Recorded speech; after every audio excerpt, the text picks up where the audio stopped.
This washer is typically used to secure the blades on a hedge trimmer. The washers go on top and bottom of the blades. The lower washers allow the blades to easily reciprocate back and forth. Over time, the washers will wear. When this happens, the blades might have play between them, which could allow debris to jam between the blades. A worn lower washer can also cause the bolt heads to be worn by the blades. Replacing the washers is a repair that you can do yourself, and I'm going to show you how. Hi, I'm Mark Socha.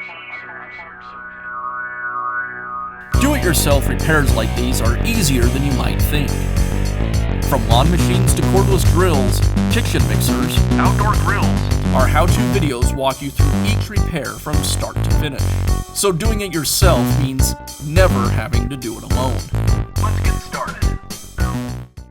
There are several of the special lock nuts that secure the blades to the bar. I'll start by removing the bad one. Any of the nuts that won't stay tightened should be replaced. I'll use a wrench on both sides of the bar.